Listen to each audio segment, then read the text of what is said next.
اور نبی پاک صلی اللہ علیہ وآلہ وسلم کی تبلیغ کو جھوٹا قرار دے رہے ہیں۔ ساری سورت کا موضوع اسی مرکزی مضمون کے گرد گھومتا ہے، اور اس سلسلے میں مختلف طریقوں سے توحید رسالت کی حقانیت کو ثابت کیا گیا ہے کہ ان پر ایمان لانے کے اخلاقی اور روحانی فضائل بتائے گئے ہیں، ان کو نہ ماننے کے نقصانات بتائے گئے ہیں۔ کفر سراسر ایک جہالت ہے اور ایک حماقت ہے۔ مقصد یہ ہے کہ صرف دماغوں کو ہی مطمئن نہیں کرنا بلکہ دلوں کو ایمان کی طرف راغب کرنا ہے۔ اس لیے صرف منطقی استدلال سے کام نہیں لیا گیا ہے بلکہ ایک ایک دلیل اور ایک ایک شہادت کو پیش کرنے کے بعد ترغیب اور مشرکانہ حرکات سے بچاؤ کی ترغیب دی گئی ہے، تاکہ نادان لوگ اپنی نادانی میں اور ہٹ درمی سے باز آ جائیں۔ مگر مخالفین کے اعتراضات کا جواب بعض دفعہ جلالی اور بعض دفعہ جمالی انداز سے دیا گیا ہے، اور شبہات کو دور کرنے کی کوشش کی گئی ہے کہ جو محمد مصطفیٰ صلی اللہ علیہ وآلہ وسلم کی دعوت کے متعلق دلوں میں پائے جاتے تھے، یعنی مخالفین کی طرف سے ڈرانے والے انداز تھے۔ اہل ایمان کو بھی جو کئی دفعہ جدوجہد کی وجہ سے تھکے جا رہے تھے اور بے چینی کے ساتھ غیبی امداد کے منتظر تھے، تسلی دی گئی تھی۔ الف لام را، یہ کتاب الہی کی آیات ہیں، اور جو کچھ تم پر تمہارے رب کی طرف سے نازل کیا گیا ہے وہ عین حق ہے، مگر تمہارے قوم کے لوگ اس بات کو نہیں مان رہے۔ یہ تمہید ہے جس میں مقصود کلام ان لفظوں سے ہے: نبی پاک صلی اللہ علیہ وآلہ وسلم، تمہاری قوم کے اکثر لوگ اس تعلیم کو قبول کرنے سے انکار کر رہے ہیں۔ منکرین کو آگے چل کر یہ سمجھانے کی کوشش کی گئی ہے کہ یہ تعلیم کیوں حق ہے اور اس کے بارے میں ان کا رویہ کس قدر غلط ہے۔ نبی پاک صلی اللہ علیہ وآلہ وسلم اس وقت جس چیز کی طرف لوگوں کو دعوت دے رہے تھے وہ 3 بنیادی باتوں پر مشتمل تھی۔ یہ کہ خدائی میں کوئی شریک نہیں ہے، زندگی کے بعد ایک اور زندگی ہے جس میں تم کو اپنے اعمال کی جواب دہی کرنی ہوگی، میں اللہ کا رسول ہوں اور جو کچھ پیش کر رہا ہوں اپنی طرف سے نہیں مگر خدا کی طرف سے پیش کر رہا ہوں، اور یہ کہ مشرک نہیں کرنا۔ یہی 3 باتیں ہیں جس کے بارے میں لوگ انکار کر رہے تھے۔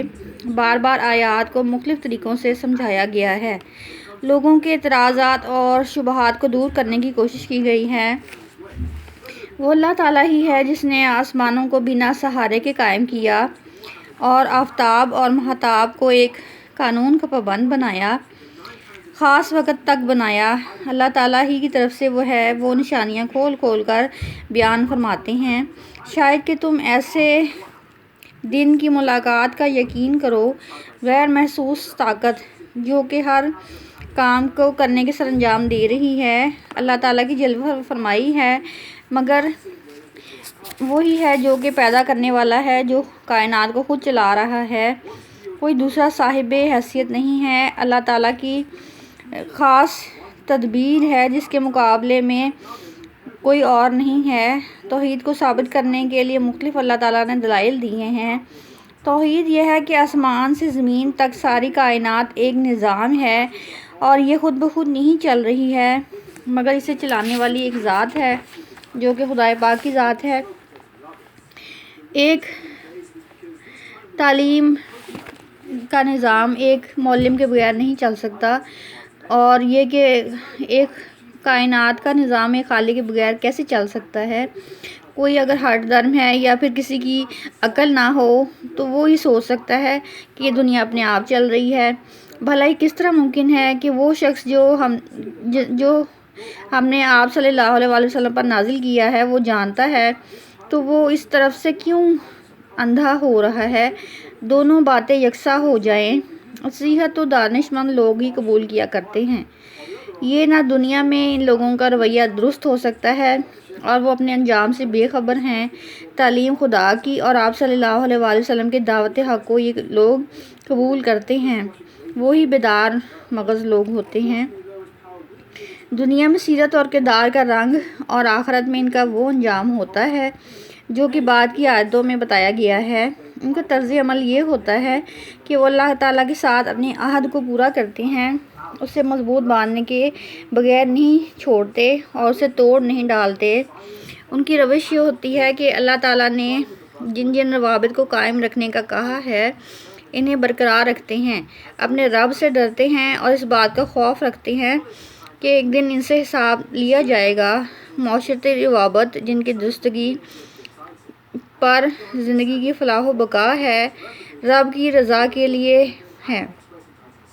وہ رب کی رضا کے لیے صبر کرتے ہیں، نماز قائم کرتے ہیں، ہمارے دیے ہوئے رزق میں سے اعلانیہ اور پوشیدہ خرچ کرتے ہیں، برائی کو بھلائی سے ٹالتے ہیں، آخرت کا پورا حساب دینے کے لیے تیار رہتے ہیں، اور وہ خود بھی اور ان کی بیویاں بھی، ان کے آباء و اجداد بھی اور اولادیں بھی جو کہ ان میں سے صالح ہوں گی تو وہی جنت میں جائیں گی، اور ہر طرف سے ملائکہ ان کے استقبال کے لیے آئیں گے اور ان سے کہیں گے کہ تم پر سلامتی ہے، تم نے دنیا میں صبر سے کام کیا اور اب تم اس کے بدلے جنت کے مستحق ہو۔ لیکن نہ کوئی اس دن اللہ کی پکڑ سے بچ سکتا ہے، اور ہم نے پہلے بھی بہت سے رسول بھیجے ہیں، ان کو بھی ہم نے بیوی بچوں والا بنایا، مگر ایسا نہ تھا کوئی کہ جو اللہ کے اجازت کے بغیر کوئی نشانی لے کر آتا۔ ہر دور کے لیے کتاب ہے۔ پیغمبر خود کسی نشانی کا مدعی نہیں ہوتا، بلکہ خدا تعالیٰ اجازت دیتے ہیں، جس چیز کو اللہ تعالیٰ چاہتے ہیں قائم رکھتے ہیں، جس چیز کو چاہتے ہیں فنا کر دیتے ہیں، اور اصل کتاب کا علم بھی اللہ تعالیٰ کے پاس ہے۔ شرک کی نفی کی گئی ہے۔ سورہ رات کو پڑھنے کے کچھ فضائل بھی ہیں۔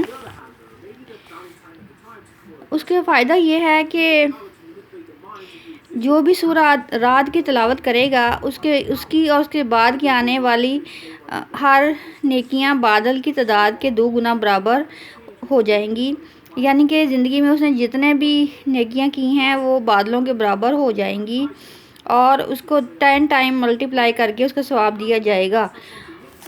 نیز یہ کہ سورہ رات کو پڑھنے کے فوائد کچھ اس طرح سے ہیں کہ اگر کوئی بچہ بہت زیادہ روتا ہو تو اس کو دم کر کے پانی پلایا جائے تو بچہ حشاش بشاش ہو جائے گا۔ نیز یہ کہ بازو نقش پر باندھ دیں، گلے میں لکھ کر لٹکا دیں۔ جیل سے رہائی اور بچے کے رونے کے لیے باوضو مغرب اور عشاء کے درمیان 21 مرتبہ پڑھیں، اور یہ کہ انشاءاللہ شفا حاصل ہو جائے گی۔ حصول حاجت کے لیے اس سورہ کو 7 مرتبہ پڑھنا تمام ضرورتوں اور حاجت کو پورا کرنے کا سبب ہے۔ آسیب سے بھی نجات ملتی ہے۔ وآخر دعوانا ان الحمدللہ رب العالمین۔